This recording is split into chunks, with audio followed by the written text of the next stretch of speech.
e benvenuti a questa edizione del nostro telegiornale. Vediamo subito i titoli. Andare a Milano costa più che a New York, oltre 800 euro nei giorni di Pasqua. Fermo il Sicilia Express, carburanti e prezzi verso nuovi rincari. Doppio assalto nella notte a Gela con il metodo della spaccata, in un caso preso il responsabile.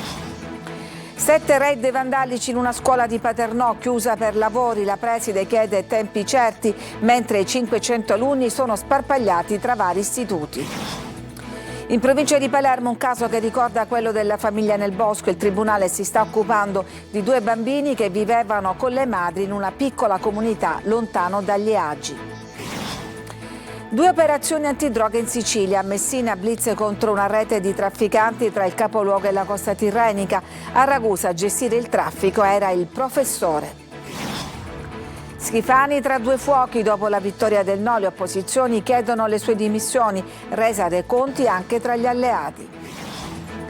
Calcio a Catania, Viali prepara la gara di Latina con tutto il gruppo a disposizione. Rossazzurri in trasferta ancora senza tifosi al seguito. A breve il provvedimento che dispone il divieto di vendita dei biglietti in Sicilia.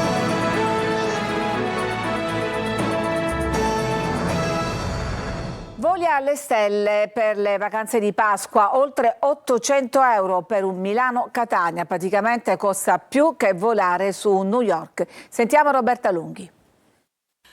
839 euro per un volo andata e ritorno Milano-Catania. È il prezzo che si arriva a pagare per tornare in Sicilia durante le festività pasquali con Ita Airways, un costo che fotografa l'impennata delle tariffe nel periodo di maggiore richiesta e che desta ancora più clamore se paragonata ai 417 euro per volare tra Catania e New York nel medesimo periodo. E mentre i voli raggiungono cifre record, resta ancora ferma un'alternativa attesa da molti, il Sicilia Express, il treno speciale promosso dalla regione siciliana. La vendita dei biglietti, inizialmente prevista nei giorni scorsi, è stata rinviata per motivi tecnici e amministrativi. Intanto cresce anche il costo degli spostamenti su strada. Secondo il Codacons, il prezzo medio del gasolio ha superato i 2 euro al litro e corre verso quota 2,1. A questo ritmo, tra soli 4 giorni, lo sconto sulle accise disposto dal governo sarà del tutto annullato dagli aumenti dei listini alla pompa, con i prezzi che, nonostante la minore tassazione, torneranno ai livelli pre-decreto. Dall'Unione Nazionale Consumatori poi arriva anche il monito a intervenire entro marzo sui costi in bolletta di luce e gas per gli effetti a catena con rincari generalizzati. Siamo alla cronaca, andiamo a Gela dove c'è stato un doppio assalto nella notte con il metodo della spaccata, in un caso però il responsabile è stato catturato. Gera Italia. Notte di paura in città con 2 tentativi di spaccata a distanza di poche ore e un copione che continua a ripetersi. Il primo episodio poco dopo la mezzanotte in via Palazzi, a pochi metri dall'ospedale Vittorio Emanuele. Un uomo volto coperto e guanti utilizza 2 martelli per infrangere la vetrina di un panificio tavola calda. I colpi vengono uditi anche da chi si trova davanti al pronto soccorso. Il malvivente riesce a entrare, stacca la cassa automatica e tenta la fuga, ma viene notato da una pattuglia dei carabinieri in transito. L'intervento è immediato. Il ladro prova a disfarsi della refurtiva abbandonando la cassa sulla strada, ma viene bloccato poco dopo. Fermato e portato in caserma, rischia ora l'accusa di furto aggravato. Ma la notte non finisce lì. Intorno alle 4 del mattino un nuovo tentativo, questa volta in pieno centro storico. Nel mirino una macelleria, anche qui stesso schema. Un uomo con il volto travisato tenta di sfondare la vetrina utilizzando un masso pesante. I colpi sono violenti, ma il vetro antisfondamento resiste. Il rumore sveglia alcuni residenti che si affacciano ai balconi. È proprio la loro presenza a mettere in fuga il malvivente che scappa senza riuscire a entrare nel locale. Purtroppo per l'ennesima volta le attività sono prese di mira, questa volta è toccata a noi. Cerchiamo un po' di vigilanza in più, cerchiamo che qualcuno appunto possa sorvegliare la zona. 2 episodi diversi ma con evidenti analogie. Gli investigatori non escludono che dietro ci sia la stessa mano, una vera e propria banda organizzata. Nel mirino soprattutto attività commerciali dotate di casse automatiche considerate obiettivi facili e veloci. Le indagini sono in corso per ricostruire eventuali collegamenti e identificare i responsabili, ma il bilancio delle ultime settimane parla chiaro: almeno 8 spaccate tra tentativi e colpi riusciti, una sequenza che preoccupa e che fa salire la tensione tra i commercianti sempre più esposti a incursioni notturne. E adesso vi raccontiamo la storia di una scuola di Paternò chiusa per lavori ma presa di mira dai vandali. Intanto i 500 alunni sono sparpagliati tra vari istituti. Tonino De Mana.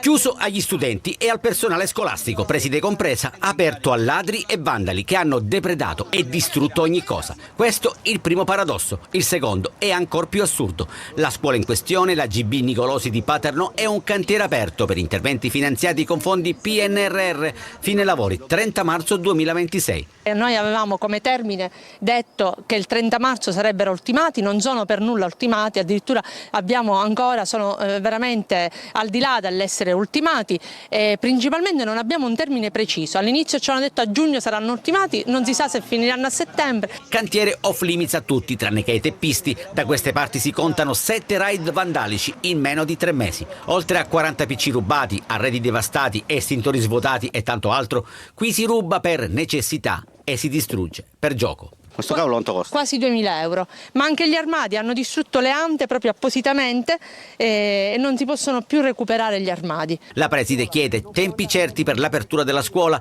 visto che i suoi 500 alunni sono sparpagliati ovunque. Sono collocati dovunque, anche in aula docenti, anche in uno spa, anche nel corridoio ce l'abbiamo collocata una classe e addirittura il lunedì che l'ARS non ci può dare i locali abbiamo 4 classi insieme che fanno lezione tutti insieme nel salone. Oltre all'intervento in corso ed in alto mare, la scuola è beneficiaria di un ulteriore finanziamento per efficientamento energetico, bando ancora da espletare, quanto basta da mettere in dubbio anche la prossima data di settembre, quando la campanella suonerà, ma non in questo plesso. In provincia di Palermo un caso che ricorda quello della famiglia Nel Bosco. Il tribunale si sta occupando infatti di 2 bambini che vivevano con le proprie madri in una piccola comunità lontano dagli agi. Giusy Lazzara. C'è un bosco e 2 bambini di 7 e 11 anni, uno italiano e l'altro tedesco, le loro mamme che hanno scelto di vivere lontano dal mondo, ma adesso sono stati allontanati e vivono in casa di un familiare. Un caso che somiglia molto a quello della famiglia Nel Bosco. A Gibilmanna, però, vicino Cefalù, c'è una piccola comunità di 15 persone che da alcuni mesi vivono senza comodità e agi né tecnologia. Sabato mattina la polizia giudiziaria della Procura dei minorenni di Palermo ha cercato i 2 bambini e li ha trovati con le loro madri in un casolare aggiustato alla buona. Dormivano su un materassino gonfiabile. Per la polizia non sono mai andati a scuola e non sono stati vaccinati. A capo della comunità, formata da persone di varia nazionalità, ci sarebbe una sorta di santone tedesco. Alcuni hanno preso in affitto anche delle villette nella zona. La procuratrice del Tribunale dei minorenni, Claudia Caramanna, ha stabilito che i 2 bambini con le madri lasciassero quella sistemazione e fossero accolti a casa di un parente. Lo scrive Repubblica Palermo. La procura di Termini Imerese intanto ha aperto un fascicolo, mentre per quanto riguarda i bambini è il Tribunale per i minorenni a occuparsi della vicenda. Oggi 2 importanti operazioni antidroga, la prima in provincia di Messina. Francesco Triolo. Droga consegnata dai balconi, pagamenti nascosti nelle cassette della posta e il sistema scoperto dai carabinieri nella maxi operazione che ha portato a 17 arresti tra Messina e la costa tirrenica.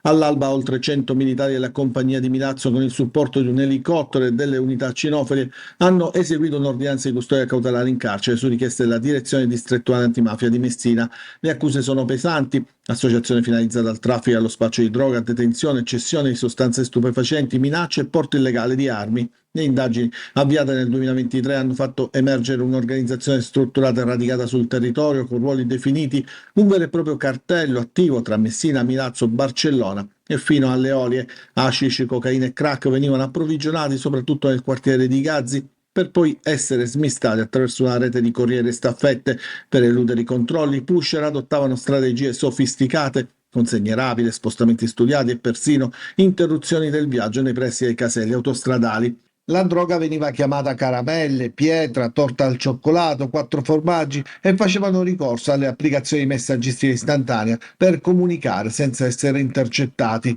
Durante l'attività investigativa sono già scattati 8 arresti in flagranza e sequestrati circa mezzo chilo di droga, oltre a numerosi telefoni cellulari utilizzati per gestire le piazze di spaccio, un sistema capillare e continuo che sfruttava anche modalità insospettabili per i pagamenti e la distribuzione delle dosi. Le indagini stanno proseguendo per chiarire i collegamenti e ricostruire l'intera rete criminale. Si tratta comunque di un duro colpo allo spaccio nella fascia tirrenica, ma anche un segnale chiaro che il controllo del territorio resta una priorità. In provincia di Ragusa, invece, a gestire lo spaccio c'era il professore. Veronica Barbarino.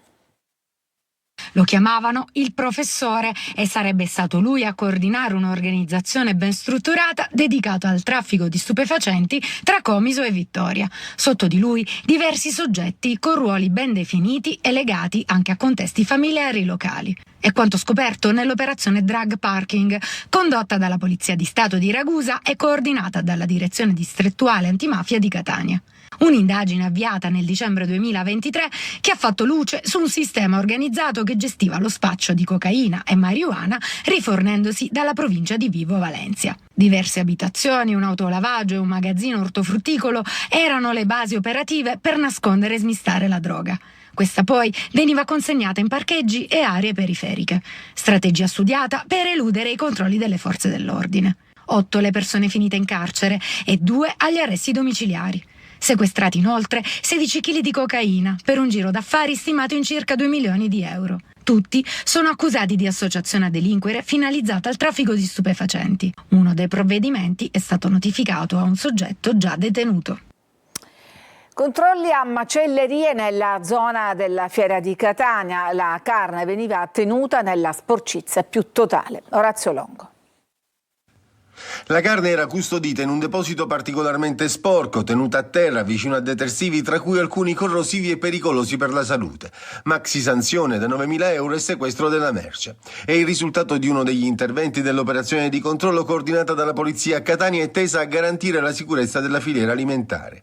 Sotto la lente di ingrandimento degli inquirenti, per multe complessive di 42.000 euro, alcune macellerie della zona di Piazza Carlo Alberto, ristoranti e rivenditori ambulanti. Uno di questi, sprovvisto di tutte le autorizzazioni, nella zona del mercato tradizionale vendeva pesce tenuto su un bancone senza ghiaccio e senza impianti di refrigerazione, in un momento della giornata caratterizzato da temperature al di sopra dei 20 gradi. Parte del prodotto è stato trovato in vasche con acqua sporca. L'uomo è risultato anche percettore di reddito di inclusione, beneficio che è destinato ad essere revocato perché sorpreso mentre lavorava. In un caso poi si è provveduto a chiudere l'attività in quanto, nonostante i precedenti controlli, le sanzioni e le prescrizioni dettate, il titolare è stato colto nuovamente a commettere gli stessi illeciti. Mentre l'ispettorato del lavoro ha individuato 2 lavoratori non regolarizzati ed è stata disposta la sospensione dell'attività imprenditoriale fino a quando non verranno regolarizzati i dipendenti e non verrà pagata la sanzione di oltre 10.000 euro. Rubavano materiale ferroso minacciando gli operai dell'azienda di gestione rifiuti. Per questo 2 marsalesi sono stati arrestati dai carabinieri. Secondo il titolare che li ha denunciati, gli uomini si presentavano anche 2 volte a settimana per prelevare con la forza il materiale. Canicattì, in provincia di Agrigento, un 15enne è stato aggredito e picchiato anche con una chiave inglese mentre era alla guida del suo scooter. 4 giovani lo hanno accerchiato tentando di sottrargli il motorino, ma il ragazzino è riuscito a resistere. I malviventi si sono allora impossessati del suo borsello con il cellulare e 15 euro. A Catania, nuova aggressione in ospedale. Al San Marco un uomo ha picchiato un infermiere che gli voleva impedire di accompagnare un parente nell'area riservata alle emergenze. Tornano a manifestare gli ex lavoratori Almaviva. Siamo disperati, dicono, vogliamo solo tornare a lavorare. Marco Gullà. Il lavoro non si tocca, il lavoro non si tocca! Hanno perso il lavoro, c'è chi va avanti con prestiti di amici e familiari, chi invece ormai, avendo famiglia e mutui sulle spalle, non sa più come fare. Questa mattina davanti alla presidenza della regione siciliana in piazza Indipendenza a Palermo, un centinaio di lavoratori licenziati da Almaviva ha manifestato per chiedere tempi certi per la ricollocazione occupazionale. Vogliamo le istituzioni vicine, prima che succedano le tragedie! L'idea della regione siciliana per la ricollocazione degli ex lavoratori ruota attorno all'istituzione del numero unico europeo 116-117 per l'assistenza sanitaria non urgente, ma ancora non c'è nulla di definito. Ciò che sembrava essere una certezza è diventato, con una riunione che abbiamo avuto la settimana scorsa, un ritorno indietro. Non abbiamo ancora perso la voglia di lottare per riavere quello che ci è stato rubato, ovvero il nostro lavoro e la nostra dignità. Ex lavoratori con i manicartelli con scritto vogliamo risposte, basta attese. Noi siamo qua a manifestare perché chiediamo appunto che venga definito questo progetto e venga data una data sostanzialmente. Non possiamo sempre rimandare, manca sempre qualcosa e quindi qualcuno dimentica che è importante dare serenità e dare una fonte di sostentamento a queste famiglie. Noi chiediamo, e siamo qui per questo, i lavoratori sono qui per questo, per chiedere al Presidente della Regione di mantenere gli impegni presi. Dopo la netta vittoria del no al referendum, è proprio il Presidente della Regione Schifani al centro del mirino, sia da parte dell'opposizione che dei suoi stessi alleati. Manlio Viola. Tempo di analisi e di resa dei conti a 2 giorni dal referendum sulla giustizia. La vittoria del no gasa le opposizioni che adesso passano all'attacco con una richiesta diretta di dimissioni del governo Schifani. Lo fanno con una conferenza stampa indetta dal Movimento 5 Stelle che si pone alla testa di questa crociata. Stamattina la richiesta è stata formalizzata incontrando i giornalisti a Palazzo dei Normanni. Il centro-sinistra prova dunque a ricompattarsi e cavalcare l'onda di questo successo elettorale referendario per rovesciare il governo della regione ma anche quello della città. Per Schifani però c'è anche da fare i conti col fuoco amico, mentre a Roma è partito il repulisti della Presidente del Consiglio Meloni con le dimissioni del sottosegretario Del Mastro e della capo di gabinetto del Ministero Bartolozzi e la richiesta rivolta anche al ministro Santanchè. A Palermo Fratelli d'Italia tace ma prepara le sue mosse per presentare il conto agli alleati, rei di non essersi fatti carico di portare alle urne gli elettori. Ma la resa dei conti è già partita all'interno degli azzurri, con l'area Mulè Falcone che chiede di andare subito al congresso sulla falsariga di quanto fatto da Marina Berlusconi a livello nazionale, mettendo in discussione la segreteria Tajani. A difendere il governatore che non risponde alle voci ci pensano la Lega con il vicepresidente Sammartino che parla di voto referendario che non intacca il lavoro importante del governo regionale e il Movimento per l'Autonomia con Fabio Mancuso, segretario del partito di Raffaele Lombardo, per il quale la richiesta di dimissioni è quantomeno ingenerosa. In questo clima parte la procedura disciplinare per Giancarlo Teresi, il funzionario regionale indagato nell'inchiesta Iacolino. Per lui è stato avviato il licenziamento che scatterà al termine del percorso stabilito dalla legge. Caccia a 30.000 coloratissime uova nascoste tra i viali di Villa Bellini a Catania. Cresce e si rafforza la caccia alle uova di Pasqua, giunta alla sua 4ª edizione, è diventato ormai uno degli appuntamenti femminili più attesi che unisce gioco, cura della natura e impegno sociale. L'iniziativa, ideata da Giovanni Sant'Angelo Lacanè, è stata presentata questa mattina a Palazzo della Cultura di Catania. L'appuntamento è per sabato 4 aprile a partire dalle 10, una parte dei ricavi sarà destinata al reparto di pediatria dell'ospedale Garibaldi. Enrico Brignano incanta Messina con il suo show Bello di Mamma, tra risate, ricordi e il ricordo appunto della mamma scomparsa. Roberta Lunghi. Vedere questo palazzetto dello sport, così si può chiamare, da lontano. Dagli anni 60 all'era di Alexa, in un percorso tra ironia e commozione, ieri sera Enrico Brignano si è raccontato al pubblico che ha affollato il Pala Rescifina a Messina nel suo one man show Bello di Mamma. Quasi tutti elegantissimi, la maggioranza, qualcuno elegante, l'altri visto delle crocs, ho visto anche persone con le crocs. Sul palco con lui un'orchestra di 10 elementi e 2 coriste, tra le quali la siciliana Giovanna Dangi, irrefrenabile concentrato di energia e potenza vocale.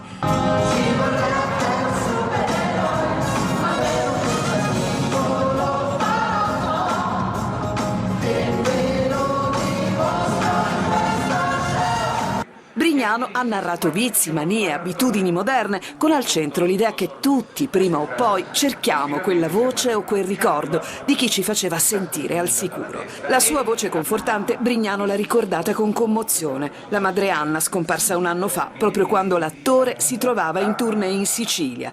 Un momento che ha chiuso lo spettacolo tra applausi ed emozioni. Ci fermiamo, c'è una pausa per la pubblicità, torniamo tra poco con altre notizie.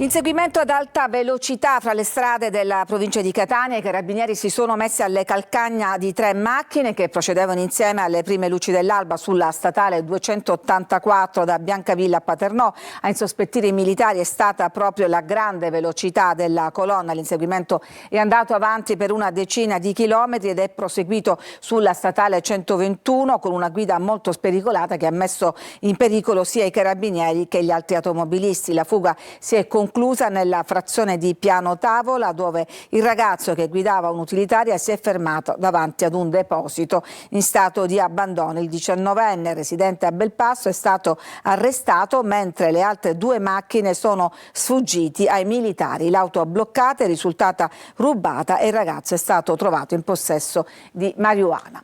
Tra poco l'appuntamento con il vice sindaco di Catania, Massimo Pesce, in diretta su Telecolor dopo il TG alle 14.30. Per le vostre domande, segnalazioni e lamentele scrivete al numero WhatsApp 342 7455 005 o inviate una mail a sicilia24focus@telecolor.it. Vi aspettiamo dunque su Telecolor subito dopo alle 14.30. Ci fermiamo, c'è ancora una pausa e poi un'ampia pagina sportiva.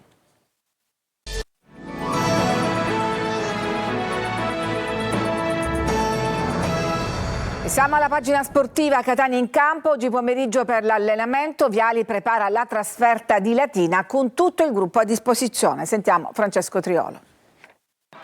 Un'avversaria che ha necessità di punti per allontanarsi dalla zona calda dei play-out, un Catania che invece vuole consolidare il secondo posto in classifica. La settimana che porta alla partita di Latina per il rosso-azzurro è nata con la consapevolezza che sabato pomeriggio non si troverà di fronte una squadra con la pancia piena, anzi la sconfitta di Cosenza non ha aiutato la squadra di Gennaro Volpe a compiere lo scatto in avanti. I laziali, al di là di ciò che dice la classifica, però sono formazione insidiosa che pure sempre è arrivata in finale di Coppa Italia e la prossima settimana si giocherà proprio al Francioni il titolo col Potenza. Quindi motivazioni su motivazioni, ma anche stanchezza per un Latina che sta giocando ogni 3 giorni. Il Catania ci arriverà dopo il pari col Casarano, invece che ha segnato il debutto in panchina di William Viali. L'ex tecnico di Cosenza e Reggiana ha già dato la sua impronta sul sistema di gioco, passando alla difesa a 4 e schierando giocatori di chiara propensione offensiva come Lunetta, Jimenez e Bruzzaniti, che sono stati chiamati ad agire alle spalle di Caturano. Un sistema che dovrebbe essere confermato,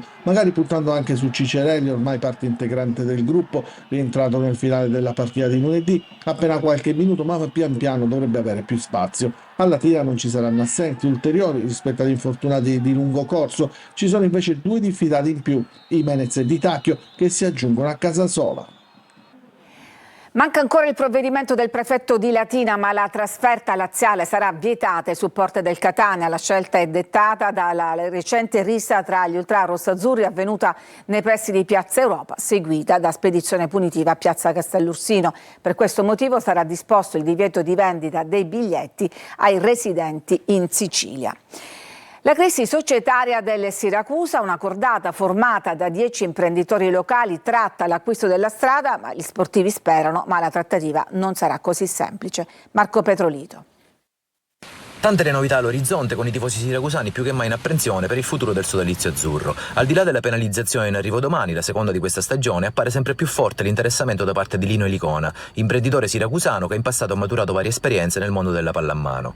Su mandato del presidente Ricci, infatti, Elicona sta cercando di coinvolgere altre forze locali, ma non solo, in un progetto teso a rilevare il Siracusa Calcio. Una decina di imprenditori hanno già aderito e formato una cordata destinata a crescere e che ha formalmente presentato una manifestazione di interesse al primo cittadino Francesco Italia.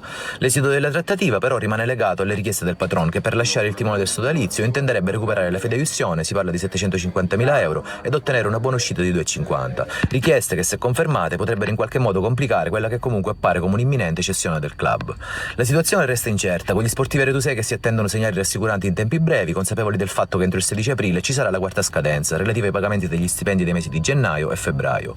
Una crisi che dunque, almeno per ora, continua, ma a cui fa da contrasto il momento brillante della squadra, che domenica, dopo aver conquistato 10 punti nelle ultime 5 gare, giocherà un'altra sfida salvezza fondamentale sul campo dell'Altamura. Il TAR Palermo nega la sospensiva alla Trapani Shark. I giudici amministrativi hanno infatti dato ragione al Comune sulla revoca della concessione all'uso del Palazzetto dello Sport. Laura Spanò.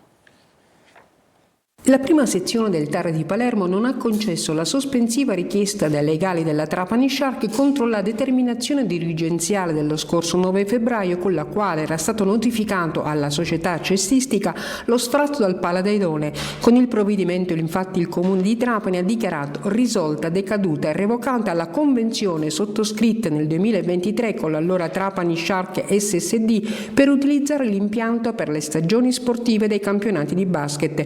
I giudici del TAR proseguiranno nell'iter giudiziario entrando nel merito della controversia, ma intanto la determina dirigenziale resta integra e scattano le procedure per l'inventario dei beni e lo sgombero dell'impianto di quelle attrezzature che eventualmente risulteranno libere da vincoli. Il Comune potrebbe anche già procedere a fare un nuovo bando per assegnare il Paladeidone ad una nuova società no profit. Antonini ha quindi perso il primo round. La Trapani Shark ha 90 giorni per definire il contraddittorio con il Comune per la contestazione dei beni. Si è spento a 75 anni Giovanni Ferrara, ex presidente del Palermo Calcio e figura centrale della rinascita del club dopo il fallimento del 1986. La sua gestione si è conclusa con la cessione della società a Franco Sensi, aprendo la strada alla successiva era di Maurizio Zamparini. Era l'ultima notizia, grazie per averci seguiti, vi lascio adesso all'appuntamento con il sindaco, in questo caso con il vice sindaco. Grazie e a tutti un buon pomeriggio.